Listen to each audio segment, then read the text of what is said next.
Hello, everyone. So glad you could all be here with us tonight for the chapter 10, Departure of Lord Krishna for Dvaraka. We're actually going to read two chapters. The first one is the departure, and then the next one is the actual arrival of Krishna in Dvaraka. So these are very wonderful chapters. And just to kind of set the stage again for everybody, this is right after the Battle of Kurukshetra.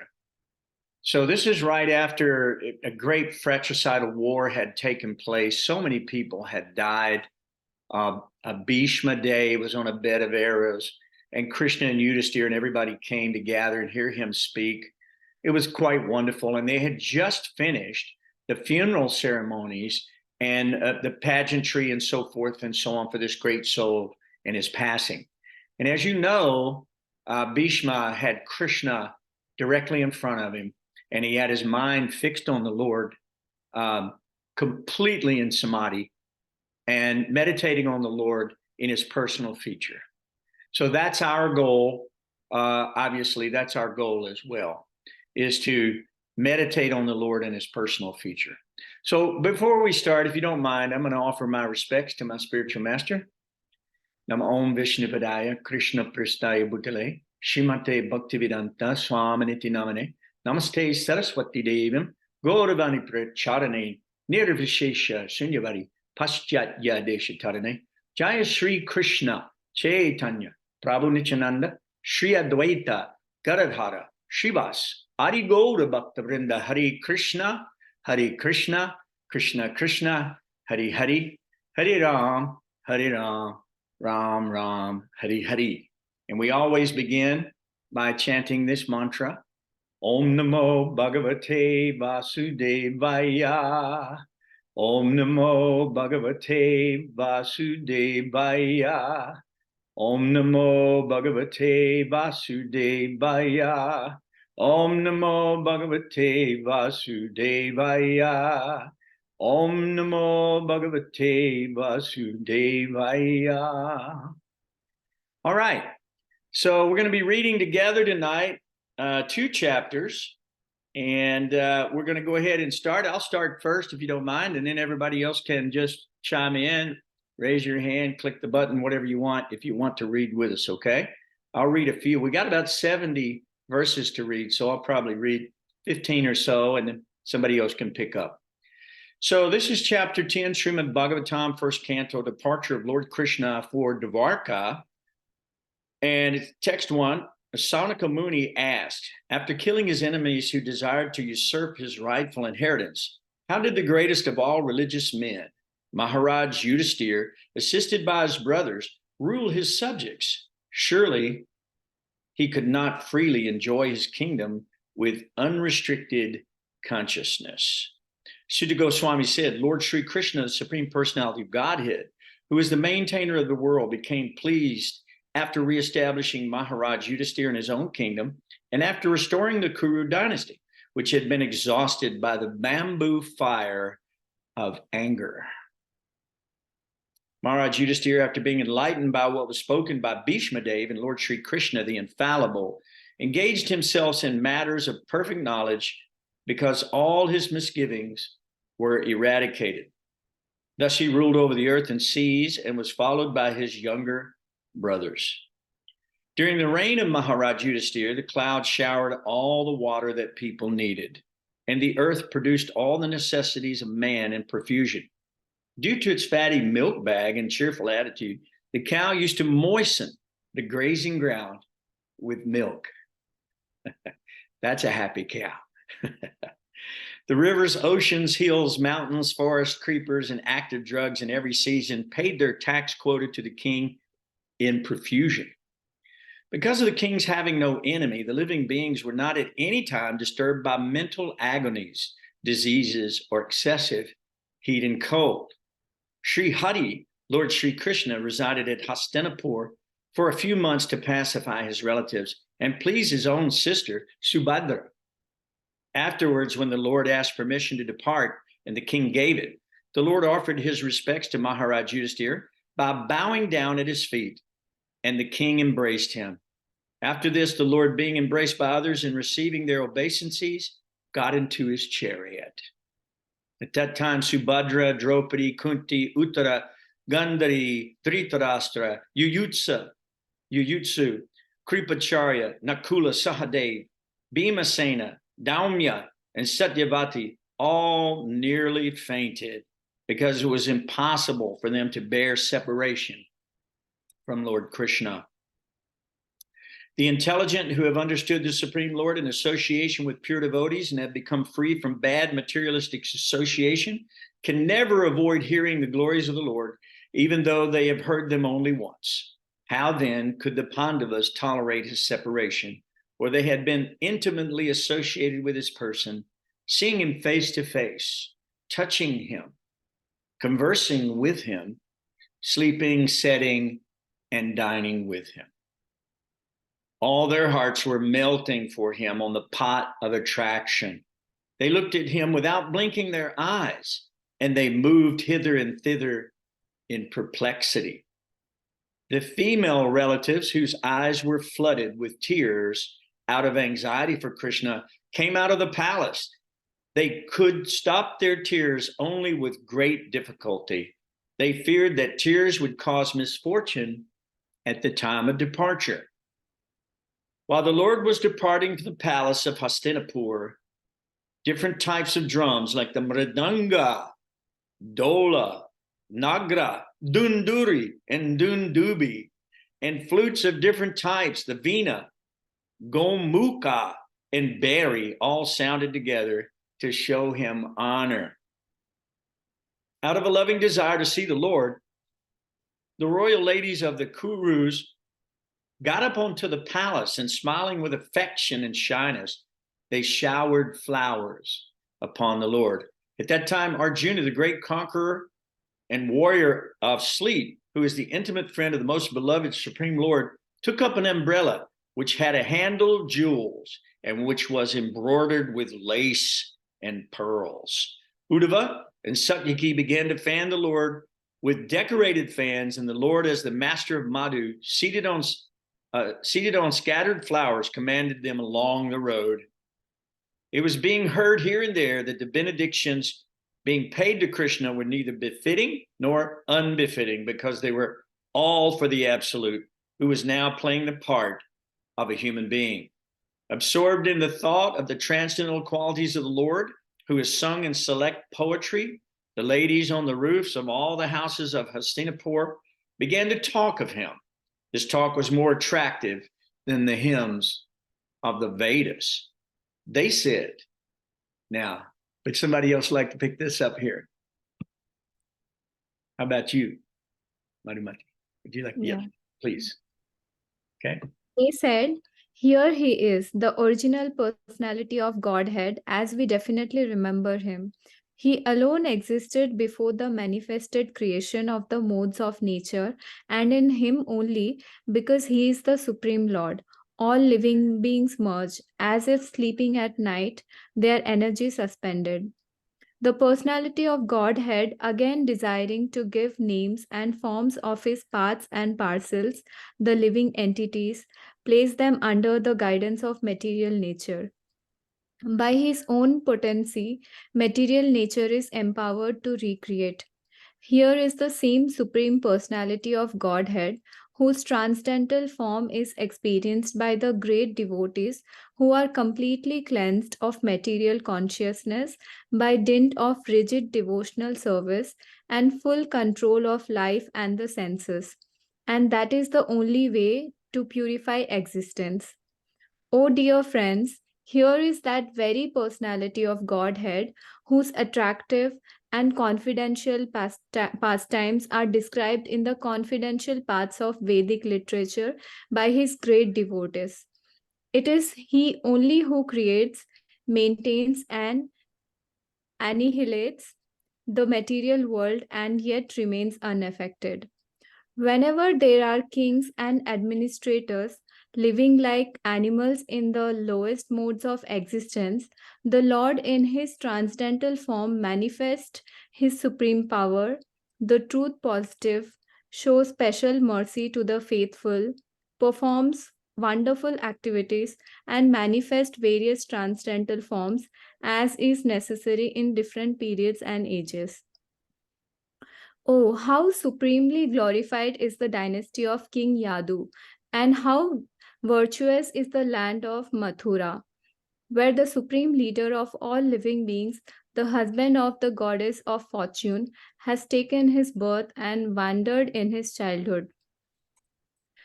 Undoubtedly, it is wonderful that Dvaraka has defeated the glories of the heavenly planets and has enhanced the celebrity of the earth. The inhabitants of Dvaraka are always seeing the soul of all living beings in his loving feature. He glances at them and favors them with sweet smiles.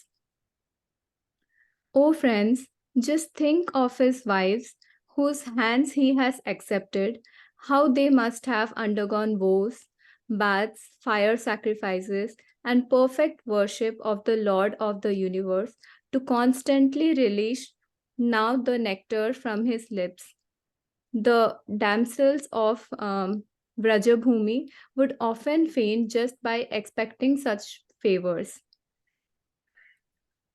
The children of these ladies are Pradyumna, Samba, Amba, etc.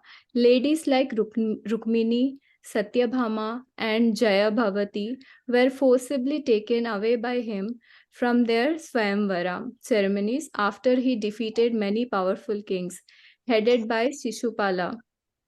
And other ladies were also forcibly taken away by him after he killed uh, Bhaumasura and thousand of his assistants. All of these ladies are glorious. All these women auspiciously glorified their lives despite their being without individuality and without purity. Their husband, the lotus eyed personality of Godhead, never left them alone at home. He always pleased their hearts by making valuable presentations. Okay. Shall I continue? I'll tell you, we'll give someone else a chance here and we'll come back in just a minute. Who else would like to read from text 31? Roshan, Yeah, sure. I see you. Would you read? Yeah, some difficulty 31. joining in. So let me, text 31. Yes, chapter 10. Yeah. While the ladies of the capital of Hastinapur were greeting him and talking in this way, the Lord smiling accepted their good greetings, and casting the grace of his glance over them, he departed from the city. Maharaj Yudhishthira, although no one's enemy, engaged 4 divisions of defense: horses, elephants, chariots, and army, to accompany Lord Krishna, the enemy of the Asuras. The Maharaj did this because of the enemy and also out of affection for the Lord. Out of profound affection for Lord Krishna, the Pandavas, who were of the Kuru dynasty, accompanied him a considerable distance to see him off. They were overwhelmed with the thought of future separation. The Lord, however, persuaded them to return home, and he proceeded towards Dvaraka with his dear companions. O Sanuk, the Lord then proceeded towards Kuru Jangla, Panchal, Surasen, the land on the bank of the river Yamuna, Brahmavarat, Kurukshetra, Matsya, Saraswata, the province of the desert and the land of scanty water. After crossing these provinces, he gradually reached the Sauvira and Abhira provinces. Then west of this reached Dwarka at last. On his journey through these provinces, he was welcomed, worshipped, and given various presentations. In the evening, in all places, the Lord suspended his journey to perform evening rites. This was regularly observed after sunset. Okay. Now we're going to continue on to chapter 11. And this one is Lord Krishna's entrance into Dwarka. So he's just left Hastinapur and he's headed towards Dwarka. And as Roshan has said, he's gone through these various provinces and lands of scanty water. And now he's going to be entering into his own city after a long time away during the Battle of Kurukshetra. So let's see, Rangavati, would you mind reading a little bit on chapter 11? Yes, okay. Okay. Just forgive me, though, if I cut out and disappear. We'll pick it up where you leave off. Sutta Goswami said, upon reaching the border of his most prosperous metropolis, known as the country of the Anathas, Dwarka, the Lord sounded his auspicious conch shell, heralding his arrival, and apparently pacifying the dejection of the inhabitants. The white and fat, bold conch shell, being gripped by the hand of Lord Krishna and sounded by him, appeared to be reddened by the touch of his transcendental lips. It seemed that a white swan was playing in the stems of red lotus flowers. The citizens of Dwarka, having heard that sound which threatens fear personified in the material world, began to run towards him fast, just to have a long-desired audience with the Lord, who is the protector of all devotees. The citizens arrived before the Lord with their representative presentations, offering them to the fully satisfied and self-sufficient one who, by his own potency, incessantly supplies others. These presentations were like the offering of a lamp to the sun. Yet the citizens began to speak in ecstatic language to receive the Lord, just as wards welcome their guardian and father. The citizens said, "O Lord, you are worshipped by all demigods like Brahma, the four sanas, and even the king of heaven. You are the ultimate rest for those who are really aspiring to achieve the highest benefit of life. You are the supreme transcendental Lord, and inevitable time cannot exert its influence upon you. Look, O creator of the universe, you are the mother, well-wisher, Lord, Father, spiritual master, and worshipable deity. By following in your footsteps, we have become successful in every respect. We pray, therefore, that you continue to bless us with your mercy. Oh, it is our good luck that we have come again today under your protection by your presence, for your lordship rarely the denizens of heaven. Now, it is possible for us to look into your smiling face, which is full of affectionate glances. We can now see your transcendental form, full of all auspiciousness." Would you like me to continue? We'll go back around a little bit if you want. I think Madhumita wants to read some more. Am I right? We'll come back. We got I verses, might. please. Okay, please. Just text 9. O lotus-eyed Lord, whenever you go away to Mathura, Vrindavana, or Hastinapur to meet your friends and relatives, every moment of your absence seems like millions of years. O infallible one, at the time our eyes becomes useless as if bereft of sun. O Master, if you live abroad all the time, then we cannot look at your attractive face, whose smiles vanquish all our sufferings. How can we exist without your presence? Upon hearing their speeches, the Lord, who is very kind to the citizens and the devotees, entered the city of Dvaraka and acknowledged all their greetings by casting his transcendental glance over them. As Bhogavati, the capital of Nagaloka, is protected by the Nagas, so was Dwaraka protected by the descendants of Vrushni. Bhoja, Madhu, Dasara, Arha, Kukura, Andhaka, etc., who were as strong as Lord Krishna. The city of Dwarakapur was filled with the opulences of all seasons. There were hermitages, orchards, flower gardens, parks, and the reservoirs of water breeding lotus flowers all over. The city gateway, the household doors, and festooned arches along the roads were all nicely decorated with festive signs like plantain trees and mango leaves, all to welcome the Lord. Flags, garlands, and painted signs and slogans all combined to shade the sunshine. The highways, subways, lanes, markets, and public meeting places were all thoroughly cleansed and then moistened with scented water. And to welcome the Lord, fruits, flowers, and unbroken seeds were strewn everywhere. And in each and every door of the residential houses, auspicious things like curd, unbroken fruits, sugar cane, and full water pots with articles for worship, incense, and candles were all displayed.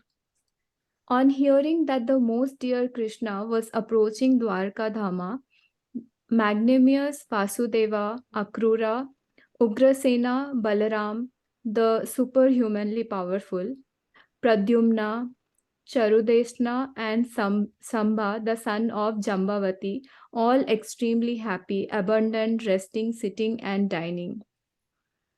They hastened toward the Lord on chariots with Brahmanas bearing flowers.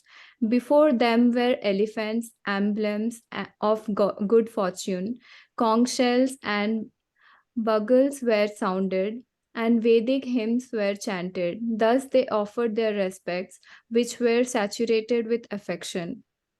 At the same time, many hundreds of well known prostitutes began to proceed on various vehicles. They were all very eager to meet the Lord, and their beautiful faces were decorated with dazzling earrings, which enhanced the beauty of their foreheads. Expert dramatists, artists, dancers, singers, historians, genealogists, and learned speakers all gave their respective contributions, being inspired by the superhuman pastimes of the Lord. Thus they proceeded on and on. Okay. Well, thank you. That was very nice. I think Roshan didn't get his full tally. So we're going to give him another shot. Sure, sure, I know sure. he's chomping at the bit. Absolutely. No, this Please. chapter is very, very, very beautiful. It's Yes, unbelievable. it is. Thank you, Madhumika. Appreciate you very much, Roshan. Please continue. Lord Krishna, the personality of Godhead, approached them and offered due honor and respect to each and every one of the friends, relatives, citizens, and all others who came to receive and welcome him. The Almighty Lord greeted everyone present by bowing his head, exchanging greetings, embracing, shaking hands, looking and smiling, giving assurances and awarding benedictions, even to the lowest in rank. Then the Lord personally entered the city, accompanied by elderly relatives and invalid Brahmanas with their wives, all offering benedictions and singing the glories of the Lord. Others also praised the glories of the Lord. When Lord Krishna passed over the public roads, all the ladies from the respectable families of Dwarka went up to the roofs of the palaces just to have a look at the Lord. They considered this to be the greatest festival. The inhabitants of Dwarka were regularly accustomed to look upon the reservoir of all beauty, the infallible Lord, yet they were never satiated. The Lord's chest is the abode of the goddess of fortune. His moon-like face is the drinking vessel for eyes which hanker after all that is beautiful.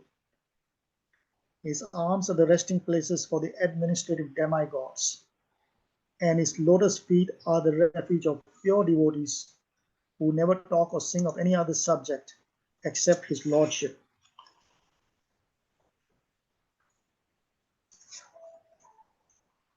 As the Lord passed along the public road of Dwarka, His head was protected from the sunshine by a white umbrella. White feathered fans moved in semicircles, and showers of flowers fell upon the road. His yellow garments and garlands of flowers made it appear as if a dark cloud was surrounded simultaneously by the sun, moon, lightning, and rainbows. Unbelievable. Yeah. After entering the house of his father, he was embraced by the mothers first, and the Lord showered his obeisances unto them by placing his head at their feet. The mothers were headed by Devaki, his real mother. The mothers, after embracing their son, set him on their laps. Due to pure affection, milk sprang from their breast. They were overwhelmed with delight, and the tears from the eyes wetted the Lord. Thereafter the Lord entered his palaces, which were perfect to the fullest extent. His wives lived in them, and they numbered over 16,000. The queens of Lord Sri Krishna rejoiced within their minds to see their husband home after a long period abroad. The queens got up at once from their seats and meditations. As was socially customary, they covered their faces shyly and looked about coyly.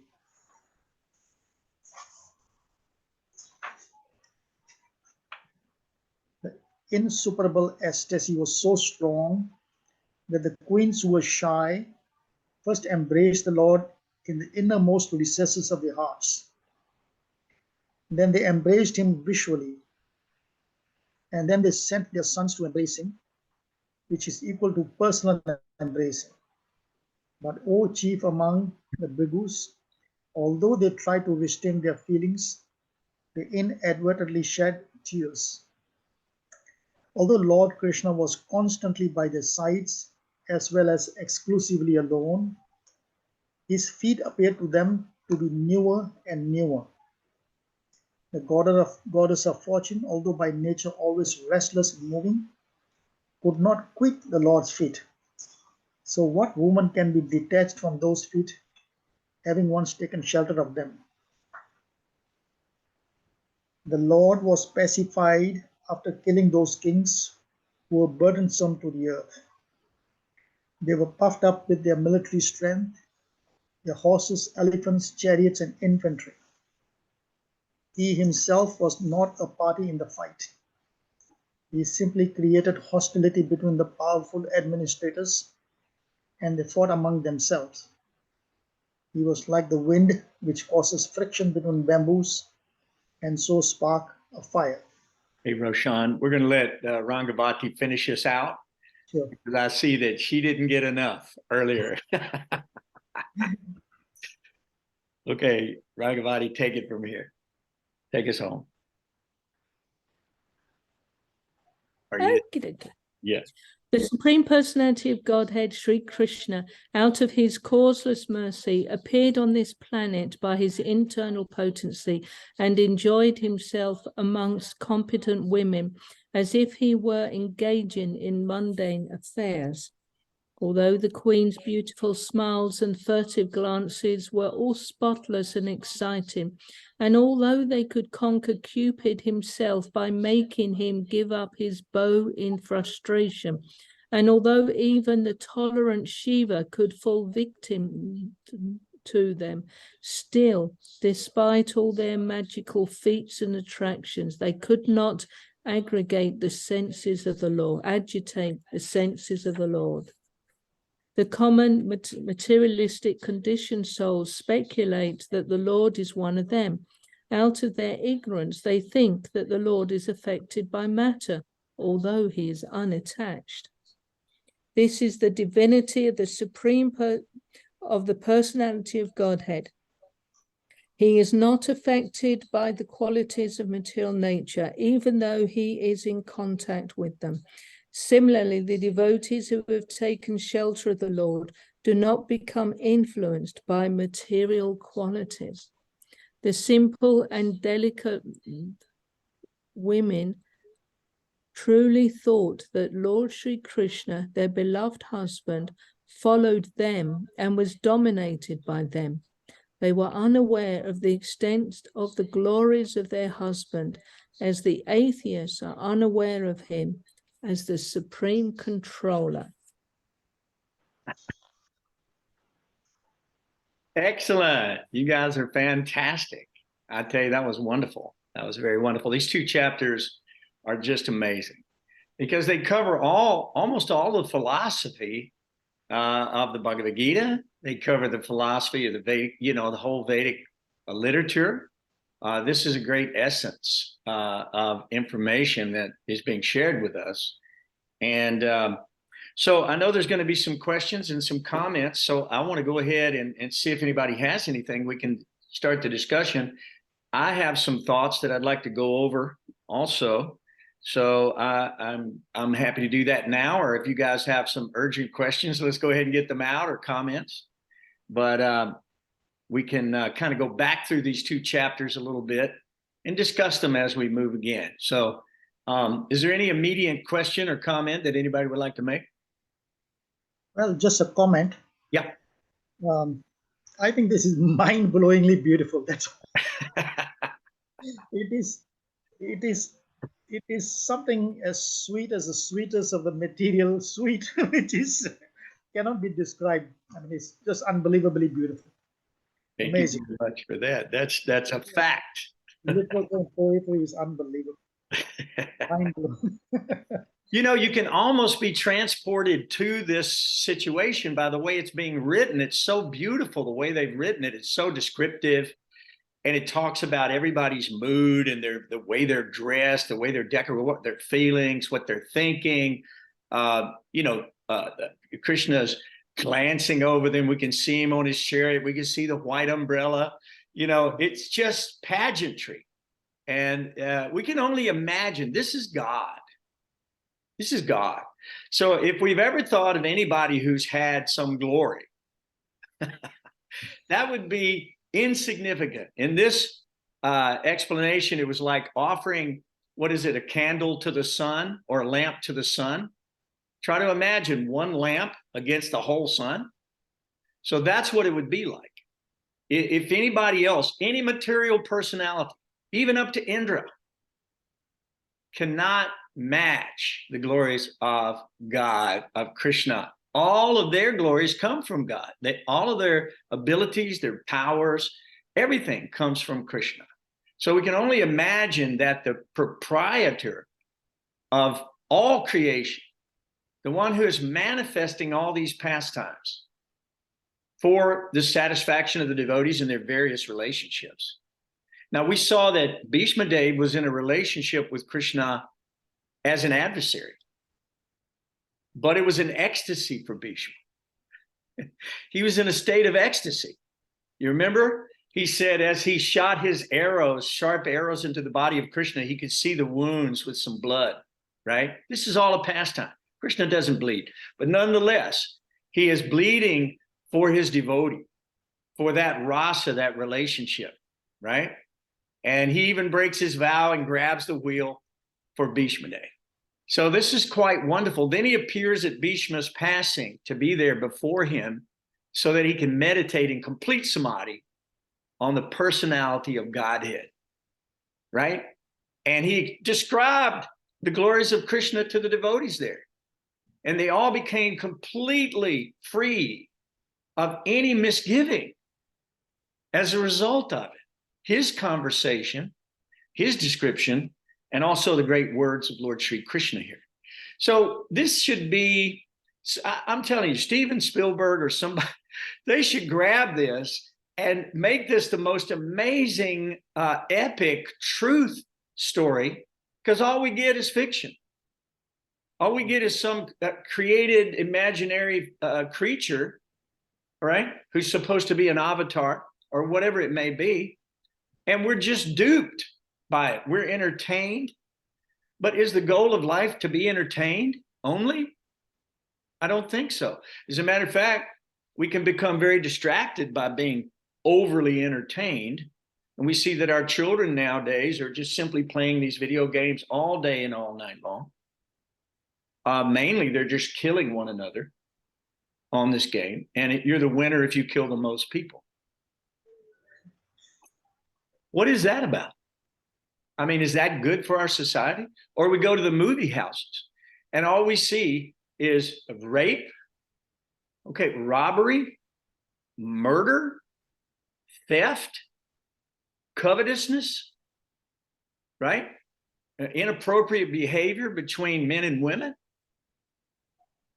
And then we see killing and killing and killing and killing, and it's all for greed, power, fame, adoration, profit, like that. And none of it has any benefit to the immortal soul. None of it is liberating. Everything that we see brings us back down to this mundane concept of life that centers around us. We think we are the center of the universe, and everything is spinning around us. This is how they felt about the earth back, in the, I would say, the Dark Ages.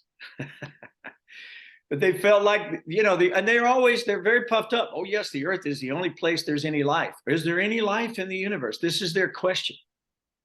How ignorant can you be? Mathematically, it's not possible that we're the only planet with life on it. The scientists admit that, right? And we only see 5% of the known universe, and it's unlimited to us.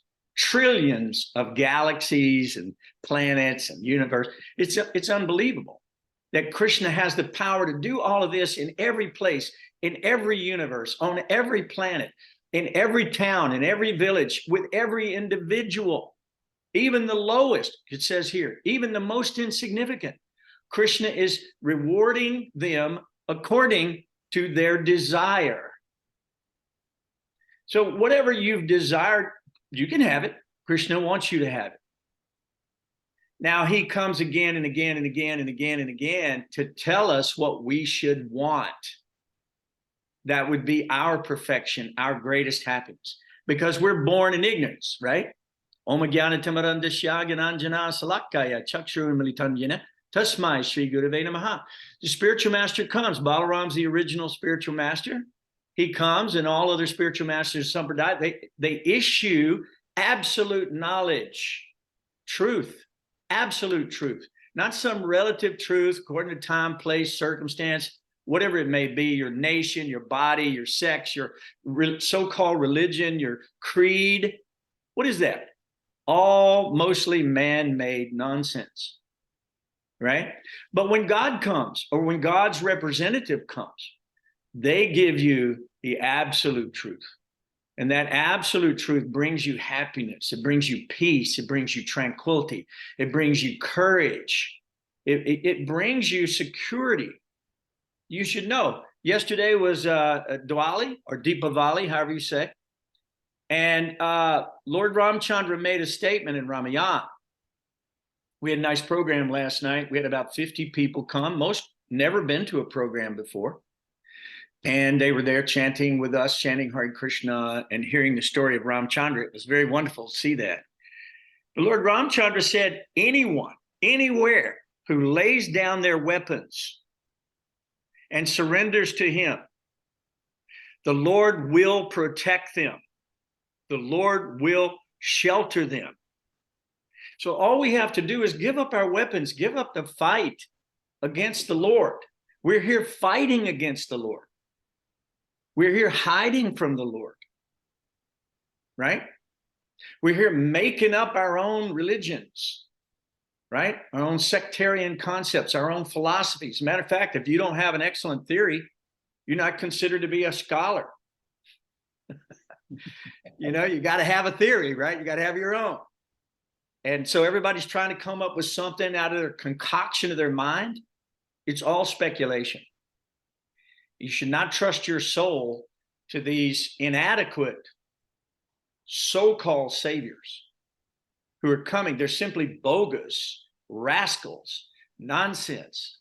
And they're simply coming to get something from you. They're exploiting you. They want your money. They want your body. They want to be famous. They want you to adore them. They want you to worship them as if they were God. This is nonsense, but we see it everywhere. These big actors, they want to be idolized, right? What are we going to do? Build a deity of them and put it on an altar, dress it every day, bathe it, offer prashad, offer foodstuffs to it? No, these are simply rotting bodies. These are simply walking dead. The body is dead. If the soul leaves the body just falls down. So the body itself is dead matter. The only thing keeping it together is the soul, the life within, consciousness. And that keeps it together. But when the soul leaves, the body collapses. Does anybody want the body then? Does anybody want it then? Is it attractive then? Do we want to rub it, kiss it? Is that what we want to do with a dead body? I don't think so. What do? Dig a hole, throw it in 6 foot deep. In India, at least they cremate. We don't want to take up any ground that, foodstuffs could be grown or a new temple could be built. So you see the perplexity and the problem, and everybody is in this state of illusion. So if we go back to the last chapter, and I'm going to make a few comments, and stop me anywhere, make a comment, ask a question, give illumination, whatever you have. I'm so very honored to have you all here with us tonight. Thank you so much for being with us and hearing this wonderful philosophy. But if we go back to the second verse of the last chapter, which is Krishna leaves for Dvaraka, basically, we see that the actual kingdom was exhausted by the fire of anger. Okay? The fire of anger has exhausted them. It's exhausted their men, who are now all dead on the battlefield. Okay? So many people left without their husbands, unprotected. So many people left without their fathers. So many people left without, their relatives, especially the grand folks and the women. They're left without their men, right? And the kingdom was exhausted. All their resources, all their time, all their energy, all their training, all their knowledge, and everything was destroyed on the battlefield of Kurukshetra by the will of the Lord. Although he didn't participate, what did he do? Like the wind creates friction in the bamboos. He started a fire. It's called Kurukshetra. And what did he do by that starting of the fire? Everything was auspicious. Why? Because everyone saw God on the battlefield. They saw God in person. Not only that, if they were killed by the Lord, they were immediately liberated. Right? Even the bad guys. So everything that Krishna does is auspicious. It's good for everybody. We may not understand it at first due to our ignorance, but the spiritual master has brought the torchlight of knowledge to illuminate us so that we can understand these things. So it says that all of their misgivings, King Yudhisthira, had been eradicated. They had no more doubt. They had no more misgivings. They knew who the Supreme Personality of Godhead was. He was there with them. Can you imagine this situation? Of course there was pageantry. Of course there was opulence. Right? In the Bhagavad Gita, it says that in the very last Sanjaya, says, wherever there is Krishna and Arjuna, there will certainly be extraordinary opulence and power. Everything will be auspicious, right? So, of course, it's God. And he came, just as he described in the Bhagavad Gita, to annihilate the miscreants and reestablish the principles of religion. And he did that by alleviating the burden of the world. I want to ask you a question. Do you think the world is burdened by demons today? Man, we are so top heavy with demons. It's a wonder we just don't fall over. The whole thing collapse all of a sudden. It might.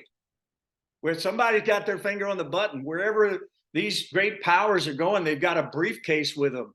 They call it the football in the United States. And it's got the button in there. And it's left up to these nonsense rascals who are primarily demons. If you read divine and demoniac chapter in the Bhagavad Gita, you'll know who a demon is. You'll know who a devotee is. And so we can see that their character, it says they're bent on the destruction of the world. What? Why? Why? Why? Right? They hate God. They want to be God. God is their competition. They've come here to try to be God. How's that working out? It's not working out. You know, one time, I'll tell you a quick little story. We were doing a kirtan at a yoga retreat, a bhakti yoga retreat, and a bunch of people there. It was very, very nice. And a lot of these people had never heard of Krishna or this or that. Some had. But there was one older man there that everybody was, adoring or whatever. And some of his obvious disciples were there. And he was obviously a Mayavadi, because his question was, I was talking about Krishna and Radha and all the beauty and glory and this and that. And he said, well, can I be God? That was his question. Can I be God? And this is an old man with a big white beard. And I'm going, well, you can try. Why don't you let us know how that works out for you? And everybody cracked up and started laughing at the guy. I didn't do that on purpose. But it's just such a ridiculous thing to think that we could be God. Are you floating the clouds? Are you managing the universe? All the universes, are you manifesting them? Are you digesting the food in everyone's body and providing for evacuation and air and light and water? Are you doing that? Let's see you do it. So I asked him, I said, let's see you do anything. Just show us anything. I mean, we know that you can pass stool and urine, right? So you are creating something, at least. Yeah, he must be thinking it's just a character play. Yeah, he's thinking in error. And it's so terrible. He had influenced so many people with this Mayavadi, that's knowledge stolen by illusion. He was robbing them of their relationship with God.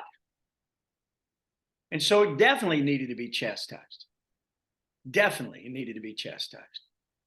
And so he was. And he was, I guess you might say, embarrassed. If I ask you to do something God can do and you can't do it, then you're revealed. He should be embarrassed. He was embarrassed. He couldn't even create one little particle of gold. Nothing. Now, there are fakirs, or however they call them in India, who can do some little thing, and they trick the public by doing those things. But none of those things are of any consequence.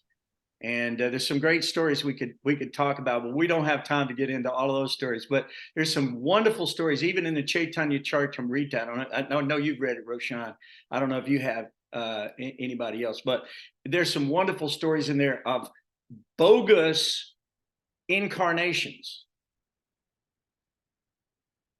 who were found out, who were exposed for their nonsense, humiliated.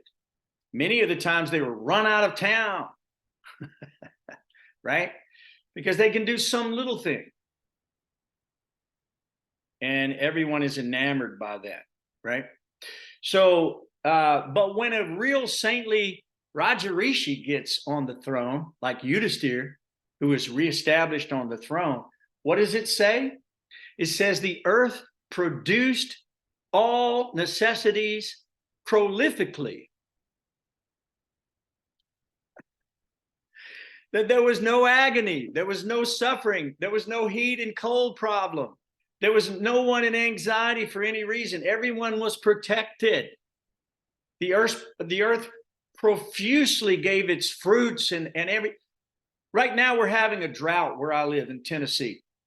It's a matter of fact, it's a Category 5 drought. It's one of the worst droughts on record here. And the trees, instead of having a fall this year, everything is turned dead black, brown. The leaves have fallen off. There were no colors. There's still no water. But why do you think that is? Why do you think that is? Why do you think we're having such difficult situation? Because there's no jagya, there's no sacrifice. No one is giving. Everyone is simply exploiting Mother Nature. You remember the last time this happened, all the demigods headed by Brahma and Shiva, they go see Vishnu. Mother Bhumi's there in the form of a cow. And she says, look, they're exploiting the world. It's intolerable. Krishna says, no problem. I already knew that, and I'll be down shortly.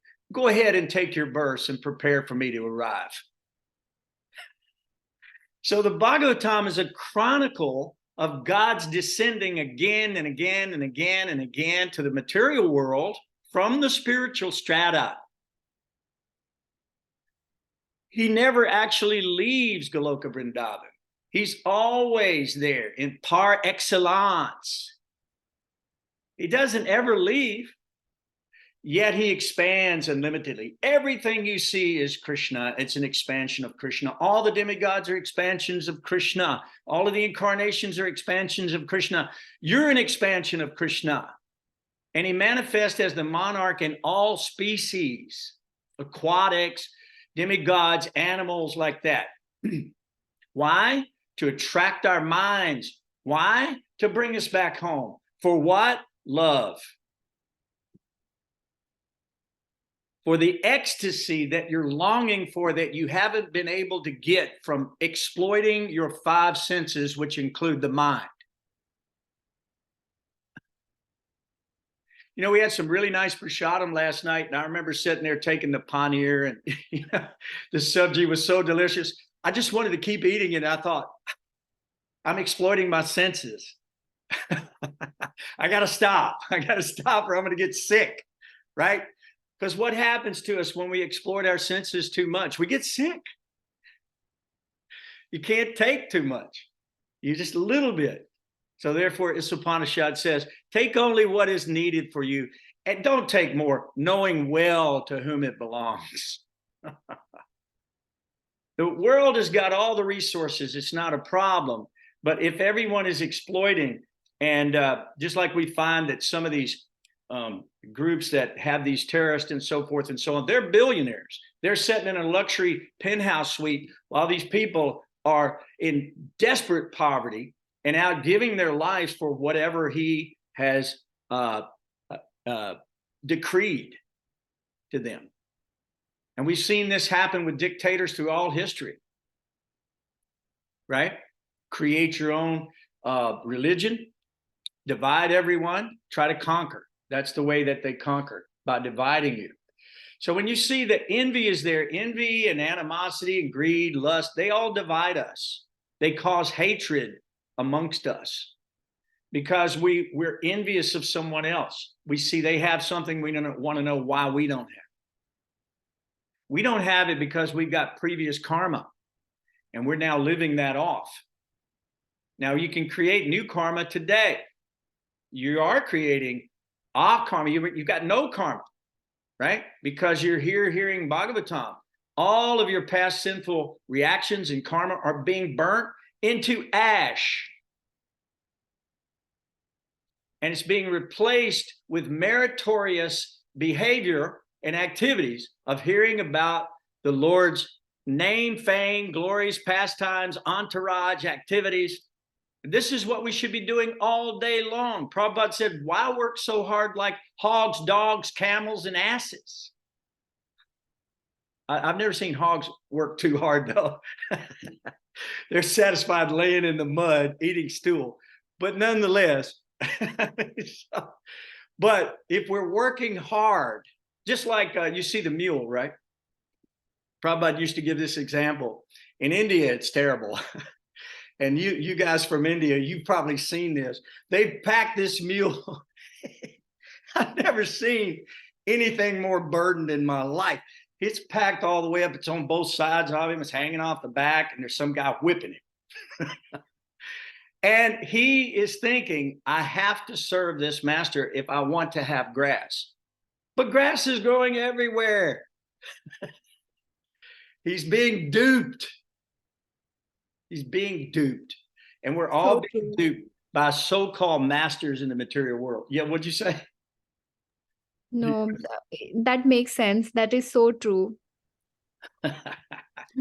So I mean, the mule has to pay for nothing, which he could get for free, but he's paying the master.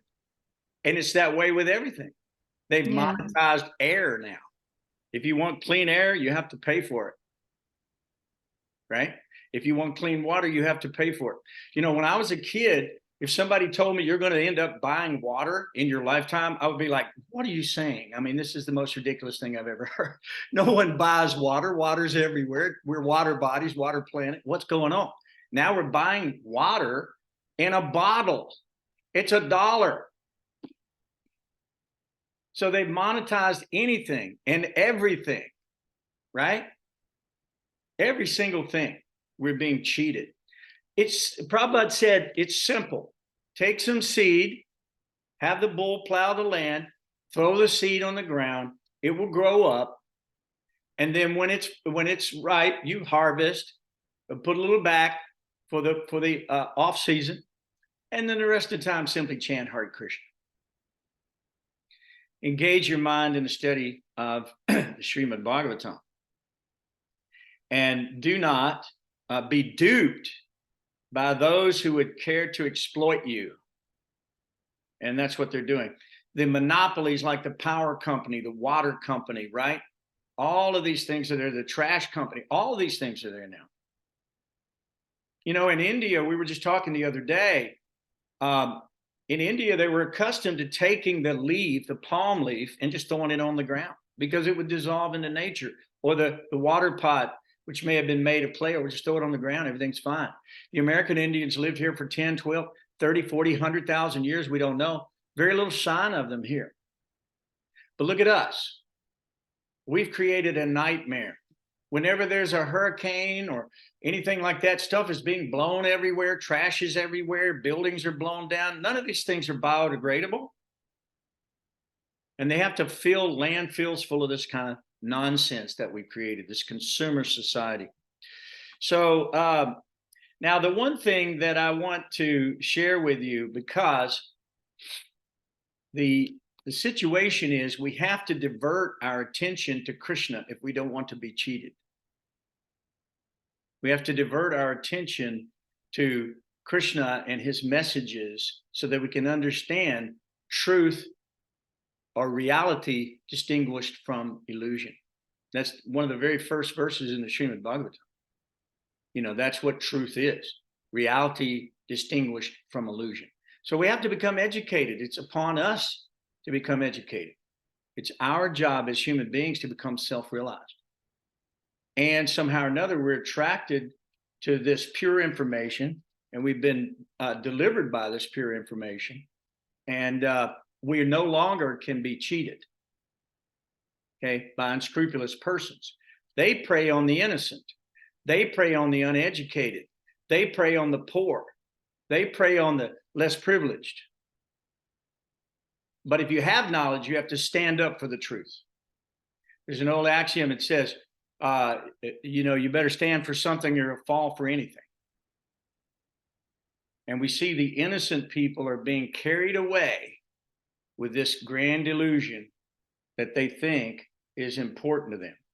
But at this time, God was present among the devotees, and when he left, the devotees almost faded away. They fainted. How could they live without the Lord? How can we live without the Lord? They literally fainted, thinking of at the thought of separation from Krishna. Try to imagine how the devotees at that time must have felt about Krishna being on the earth with them, right? Try to imagine what that must have been like, and how it would be so difficult to live without the presence of the Lord in their presence. So this is the mood that we're trying to develop. We're trying to develop love for God. And if we go on to and there's so much more that I want to talk about, but unfortunately we're going to run out of time. But I do want to mention this also, because when we think of, because the purpose of all of this is to become attracted again to Krishna. That's the purpose of the whole Srimad Bhagavatam. That's actually the purpose of the Vedas. Krishna says, by all the Vedas, I'm to be known. Srimad Bhagavatam gives us a chronology of our chronicle of all of the incarnations of God, even in various species, the activities of the Lord that we can become attracted to.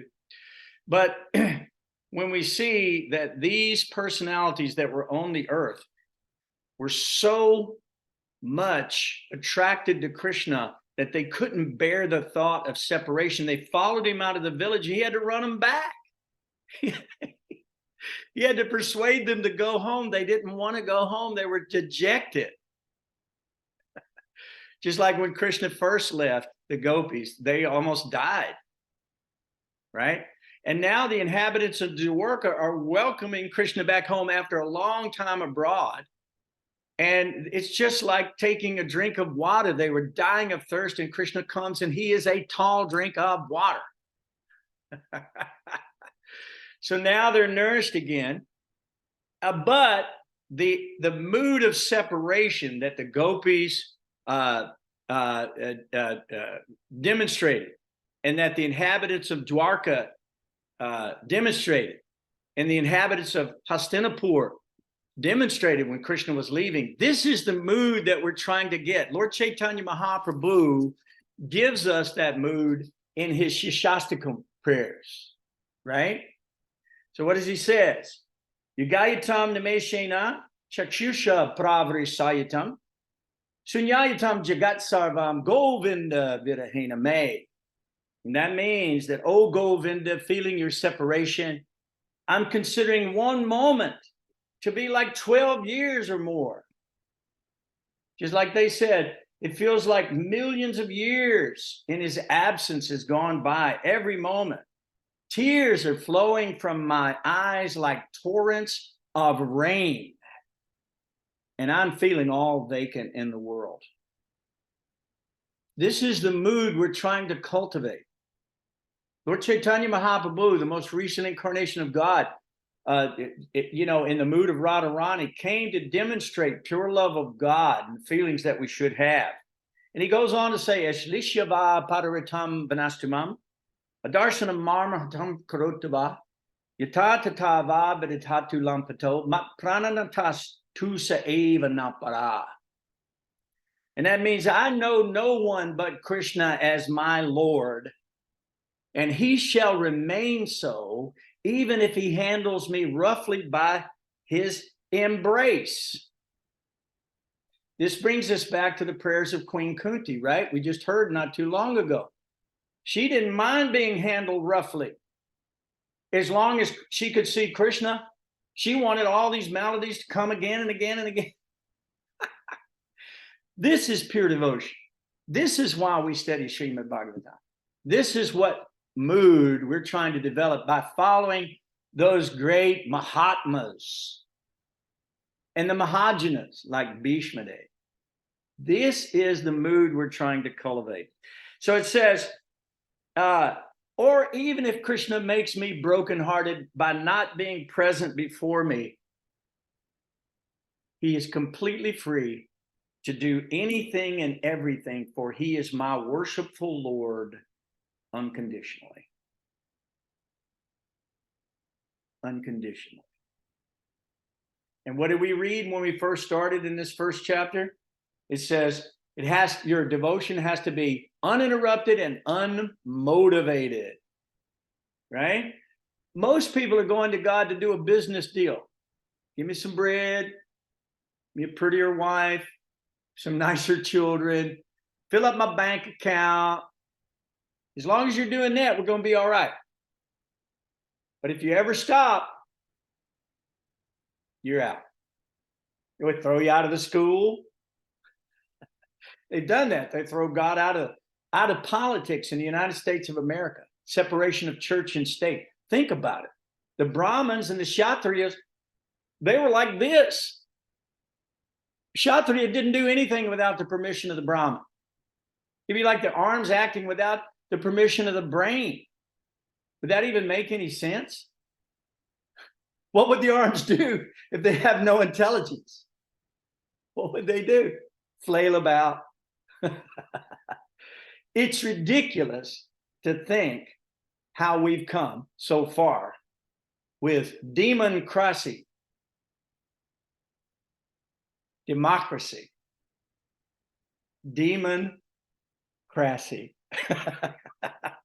Who's making the decisions for you now? Uninformed, uneducated people who simply want money, power, fame, adoration, distinction, willing to do anything in the world to get it, lobby to get it, exploit the planet, stick needles in Mother Nature's body, suck all the blood out of her body. Who cares?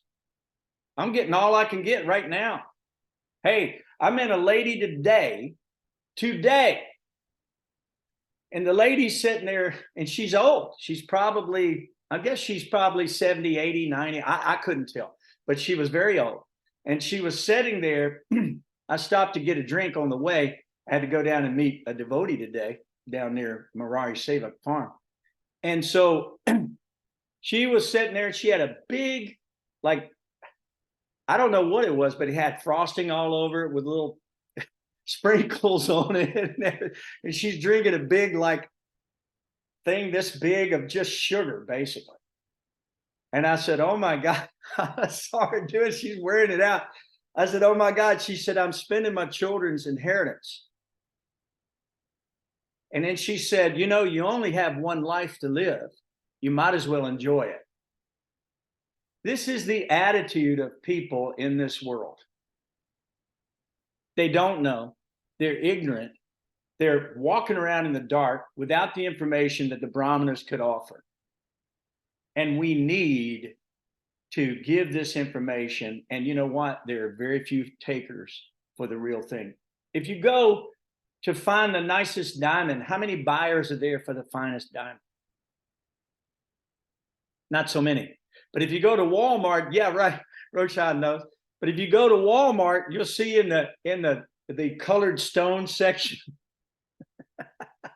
the plastic stone section, they're everywhere, but they're buying them like it's going out of style, you know. They're being cheated. They're being cheated. They're being sold plastic instead of crystal, the real thing, or diamonds of God. So what does Lord Chaitanya say? Nayanam galara shudarya, Vadanam gadgadarudaya gira, Pulikar nichitam bapukada, Tavanama grahane bhavishyati. That means, Lord, when will my eyes be decorated with tears of love flowing constantly when I chant your holy name? When will my voice choke up? And when will the hairs on my body stand on end at the recitation of your holy name? When will that happen? This should be our question. We have so many questions right now. Where's sex? Where's drugs? Where's rock and roll? That's what a lot of people are asking, you know. Where's fame? Where's profit? Where's that? I live in Nashville. Everybody comes here to try to be famous, and they all end up being bums and drug addicts on Lower Broadway, right? Because 1 in millions is going to be famous. The rest of them are just thrown out. Just like the trash. Just like this body, when we're through with it, it'd be thrown out like the trash. So what do? We put all our energy into the body, eating, sleeping, mating, and defending. Is that what we do? That's roach bug life.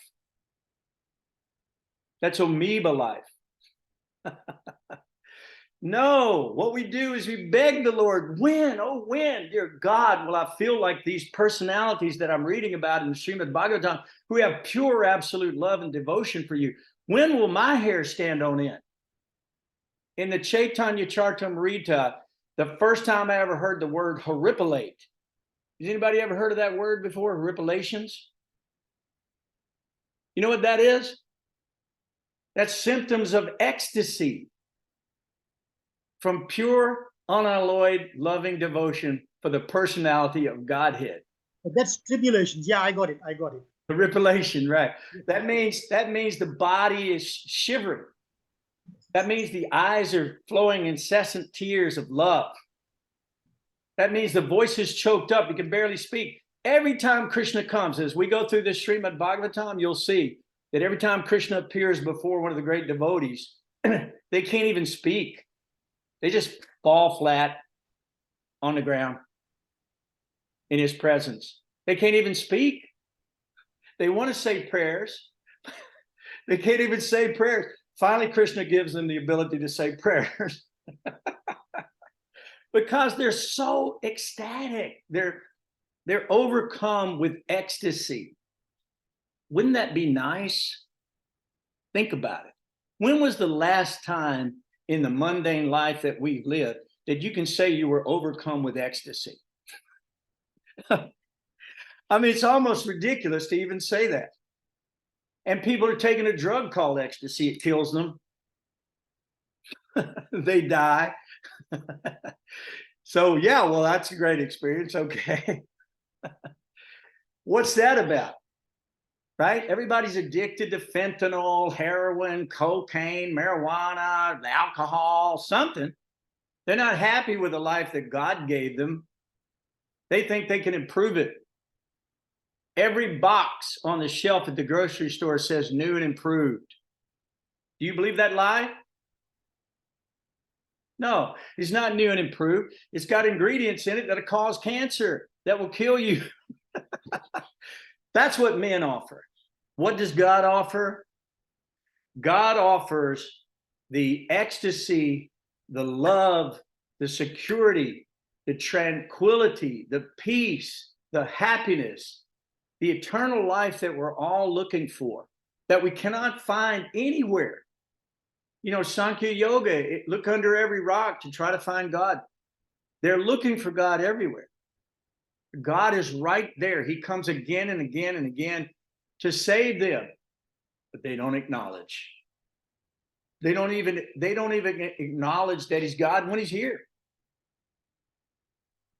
Krishna does not reveal himself to those who are envious.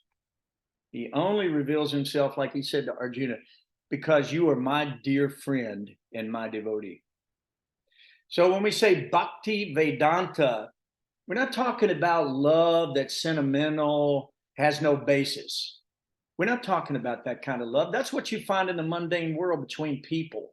And what happens to it? It ends in divorce, separation, breakup. That's mundane. But when we actually get a taste of pure love from God, it causes these ecstatic emotions. Once you get a taste, a higher taste of that, you can't go back. You can't go back to this dead, static, pale, hackneyed world that we live in. Prabhupada used those words, stale, pale, and hackneyed. Look those words up. None of it do you want. You don't want any of that. You want dynamic, ever-growing ecstasy and a rasa, a relationship of pleasure with God. That's what you want. You're a pleasure seeker. It's okay. Don't be ashamed. We're all pleasure seekers. Rama means the source of all pleasure.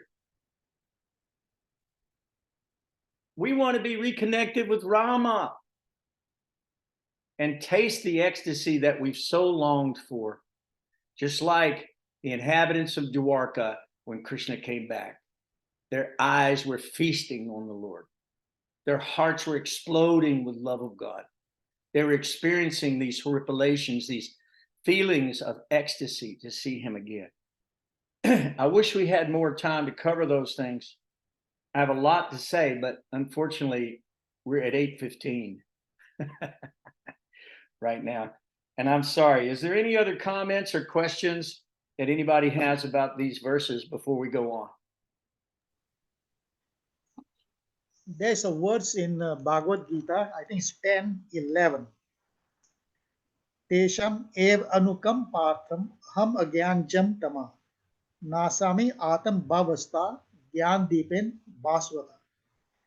I dwelling in their hearts, destroy with the shining lamp of knowledge, the darkness made of ignorance. So, Lord, so we take one step towards him and he takes 1,000 steps towards us. That's right.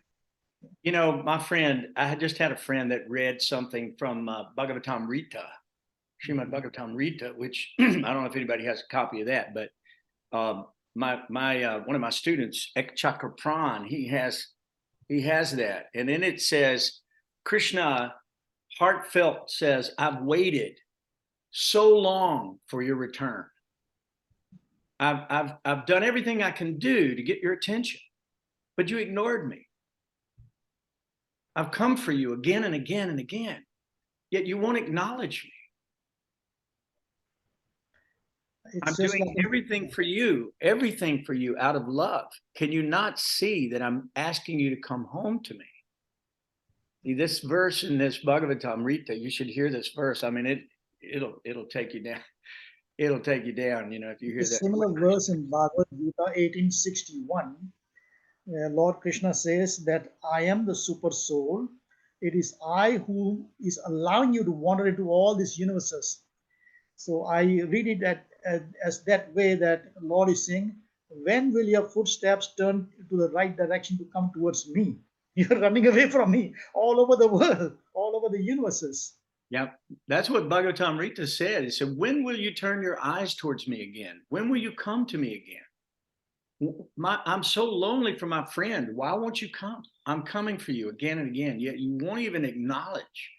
So this Srimad Bhagavatam, all these stories are here, not only for our liberation. Liberation is a nice thing, but devotees aren't even concerned with liberation. Liberation is a byproduct of love of God. You don't have to ask for liberation. You don't have to ask for daily bread. You don't have to ask for all this stuff. God knows what you need long before you ever even thought you needed it. You have to give your daily bread, not ask for it. That's right. So, but did you see at the very end where it says that they were bringing various presentations and gifts to Krishna as he was coming in town? He was acknowledging everybody, even down to the lowest, but it was like offering a candle to the sun. God already gave them all of that, and they're giving back a little piece, a little thing. Prabhupada said in a broken voice, tearfully, Krishna, I'm offering you this little thing. It's what I have to give. Please take it. It's all I have. You've given me everything. Now, please take this small thing, token of my love and appreciation. That's all Krishna wants. Everything is his. We are just returning a tiny portion. But Lord Krishna does not look at the portion you give. You can give a mountain of gold or just a palmful of water with a little lot with a tulsi leaf in it. He's looking behind that. He's looking at the love and devotion and your tears flowing, which he's accepting. He's not accepting a little, food or whatever plate you're giving him. Well, you know, that reminds me of that Indra had 100 Rajasuya sacrifices and Yudhishthira only did 3. Yes. Krishna was more pleased with 3 than all of those from Indra. Compete with that. So there's so much more that we could talk about, guys, but for the sake of the tape, I guess we should stop now, because ultimately, hopefully this information will pass through society, you know, at their leisure. Hopefully people will log on to the YouTube and to the Facebooks of the world. Rangavati, thanks to her service, she's out publishing this stuff everywhere, and people are responding. Oh, I got some very beautiful comments on Messenger from Facebook and from other things that people are appreciating this. We're reaching people in Bangladesh. Wow. We got a lot of people in Bangladesh who really like what we're doing. They want us to come and visit and open a temple and all kind of stuff. So maybe Krishna will make an arrangement for that. But it's nice. It's the place where all the great, the saintly people were there. Yeah, well, definitely. Those people are very, very pious, you know, and they're very, very interested. So, you know, if you're too enamored with the gross materialism and the mode of passion, you're not gonna be able to understand Krishna. It's not possible. Prabhupada used to say, he used to use 2 special words: unalloyed, unconditional love for God. Right. So when I get very disheartened when I go to the temple, and I just don't enjoy that, because their prayers are always asking for something or the other. Give me this, give me that, give me good health, do this for me, do that for me. I said, oh my God, I can't believe that. Yeah, what's called karma kanda. And that's what the Vedas was. That's when Narada came to Vyas, and he said, are you satisfied with describing God according to the body and the mind? Are you happy with that? He actually chastised. These are two incarnations of God, one chastising the other. That's pretty amazing. One is the third and one is the 17th, if I'm not mistaken. Narad is said to be the third, and Vedas is supposed to be the 17th incarnation of God. That's right. I don't know, both of them are discussing. Discussing, and Narada is chastising himself in a way, but in these various features. So it's shocking, you know, it's shocking to hear that and see that. But guys, thank you so much for coming tonight. I can't thank you enough. You're enthusing me, and we're here to enthuse one another. We're here to enthuse one another, encourage one another. We're all in the same boat. We're rowing together. We're trying to get across the ocean of nescience to the other side and go back home, back to Godhead. This is a place, no place for a lady or a gentleman, Prabhupada said. 99.99% of the people came here to exploit the material universe and to separate from Krishna. So now we have to rejoin ourselves with Krishna. It's called yoga. Bhakti Yoga. Lord Chaitanya Mahaprabhu, he gave the greatest formula. Love the Lord in the mode of separation, just as he described in the Shikshastaka. Beautiful. And just like the gopis love him in that mode, I think that's the highest ras, in the mode of separation. And you know, the funny thing about it is when you've had long separation and you have you're reunited, the ecstasy is even higher. I've seen these people at the airport. We were traveling devotees, would go places and do this.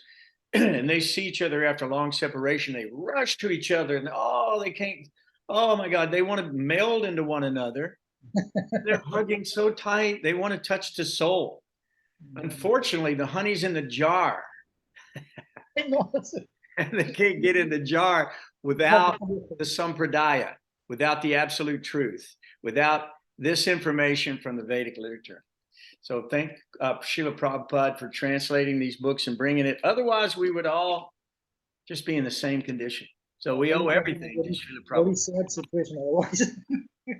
We owe everything to Krishna and Srila Prabhupada. We're so very, very grateful. So we want to dedicate our lives to disseminate this information, and anything you guys can do to do the same thing or help us do it, we're very grateful. So I'm gonna have to sign off, Roshan. I think it's 8:24. I'm loving it. Rangavati, you can just edit it. Just edit it. I don't care. Me too. But we're having a great, great conversation, and I have to tell you, it's so nice to be with people who can relish these stories. Because if you walk down every street in America and you had a microphone, you know, and you're interviewing everybody, you're going, who is God? They have no clue. They think God is a burning bush somewhere. They don't know. I mean, even the Baptist or name any religion. There's First Baptist, Second Baptist, Third Baptist. I said, you have a form, your wife has a form, the dog has a form. How come you can have something which God cannot have? Well, that's right. You have a form, he cannot have a form. Those people are the Mayavadis. They're the impersonalists. Yeah, that's right. So there's different philosophies in the world: Mayavad philosophy, impersonalistic philosophy, voidist philosophy. But I'm saying even in the personal monistic philosophies, they're all divided because their sampradaya is broken. So now they have First Baptist, Second Baptist, Third Baptist, Fourth Baptist, Primitive Baptist, Reformed Baptist. Oh my God. Why so many Baptists? One God. Why so many Baptists? What a confusion. Well, they're arguing with one another. Yeah. Just like we see these people who say, well, you're not in my religion, therefore I must kill you. What's that about? You think God's happy with that? You think God wants us to do that to one another? I don't think so. So, we need to learn love. Hate comes from greed, lust, and then anger. Anger leads to madness, and madness leads to wrath, and wrath will destroy everything. We're seeing these beautiful villages and stuff that were over there for thousands of years, all being destroyed. They're just being reduced to rubble. How Just much let- fun is that for those people? just Are they let them really go. getting anything out of that? Really? Anger? Is that a fire they can satisfy with those missiles and I think bombs? those are the pillars of hell. That's it. They've opened the gates of hell and they've stepped in. And now everyone is suffering. But when Yudhisthira was here, no one was suffering. After the demons were removed, there were still demons left, by the way, because Yeah. Krishna killed 21 more armies of Rukmini's brother. He kept bringing them all the hordes, when he went back to Dvaraka. You can read that in the 10th canto. He wasn't finished killing demons. One time he was just like bored with it almost. He went out in his nightgown and just killed them all. He went out in his nightgown and just killed them all. By himself. By himself. He didn't need any army. He didn't need anybody. He just left without his brother and everything. Just went out to kill him. He's time personified. Right. That I am. But Master when he of all sent the when he sent universes. when he sent Yudhisthira, when Krishna left Dwarka, Yudhisthira sent armies with him Mhm. because they were still enemies, remember, Yeah.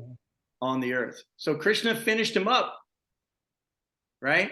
When he got to Dwarka. And then he left and he went back spiritual sky.